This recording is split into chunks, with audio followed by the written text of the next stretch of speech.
6 months after Chief Nnamdi's burial, his grave is still bare. No grass, no flowers, only cracked, cursed earth. The villagers whisper, the ancestors are angry. But what secret did his father die with? And why won't the earth let him rest? Even the devil himself will spit on this grave. 23-year-old Emeka winced as the harsh words cut through the cemetery air like a machepe through tender yam. He knelt beside his father's grave, trying to ignore the group of women who stood nearby, their voices sharp with judgment. 6 months. 6 months since they buried Chief Nnamdi Okafor, and still his grave remained as barren as a woman cursed by the gods. While every other resting place in Nwaya Cemetery bloomed with thick green grass that swayed in the morning breeze, his plot was nothing but cracked red earth that seemed to reject even the gentlest rainfall. Emeka's hands trembled as he poured another cup of water onto the stubborn soil. The liquid disappeared instantly, as if the earth was swallowing it whole, leaving no trace behind. He had tried everything: fertilizer, new soil, even bringing grass from their family compound. Nothing worked. Look at young Emeka, one woman whispered, not bothering to lower her voice, pouring water on cursed ground. Does he not know the ancestors are angry? His father died with unfinished business, another added, clicking her tongue in disapproval. The spirits will not let him rest until what? Emeka snapped, jumping to his feet, his chest heaved with frustration and pain. Until what? My father was a good man. He helped everyone in this village.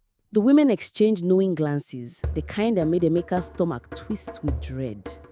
There was something they knew, something they weren't telling him. Go home, boy, the other's woman said, shaking her grey head sadly. Some secrets are buried deeper than the dead.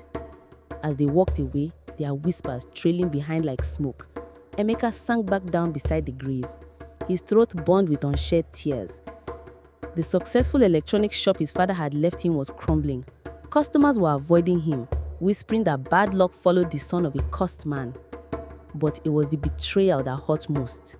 Uncle Chidi, his father's best friend and business partner, had been demanding Emeka sell the shop and split the money with him, claiming Papa had promised him a share before he died. Why won't you just tell me what's wrong? Emeka whispered to the silent grave, his voice cracking like dried clay.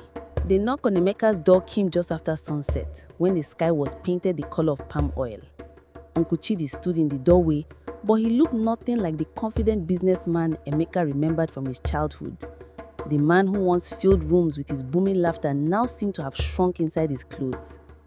His eyes were hollow, his face gaunt, and his hands shook as he gripped a worn envelope. Emeka, my son, Uncle Chidi's voice was barely above a whisper. We need to talk. Inside Emeka's small parlor, Uncle Chidi sat heavily in the plastic chair, staring at the envelope in his hands as if it contained his death warrant. I know you think I'm trying to cheat you, he began, his voice thick with emotion. I know you think I'm lying about your father's promise. Aren't you? Emeka couldn't keep the bitterness from his voice.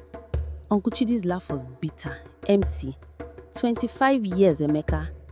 25 years I worked with your father. I was there when he had nothing, when this shop was just a dream in his head and empty pockets. The older man's hands trembled as he opened the envelope and pulled out a stack of yellowed papers. Emeka's breath caught. They were bank receipts, loan documents, business permits, all bearing both his father and Uncle Chidi's names. I put my life savings into this business, Uncle Chidi continued, tears now flowing freely down his cheeks. I sold my father's land, borrowed money from loan sharks, and even pawned my wife's gold jewelry. Your father promised, he swore on his mother's grave that when the business was established, he would make me an equal partner. Emeka's world tilted. But you are just an employee. An employee? Uncle Chidi's laugh was sharp with pain. Son, I never was an employee. I was an investor who trusted his best friend's word. For 25 years, I believed that promise. I watched your father buy big cars, build a fine house, send you to university, all from our business, and I waited. The paper scattered as Uncle Chidi's hand shook harder.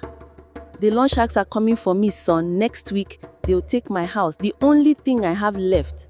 My wife has to sell akara on the roadside just to buy rice. the truth is about to get even more shocking.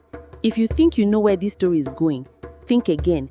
Hit that subscribe button right now because what Uncle Chidi reveals next will change everything he thought he knew about his father and the real reason that grave won't grow grass.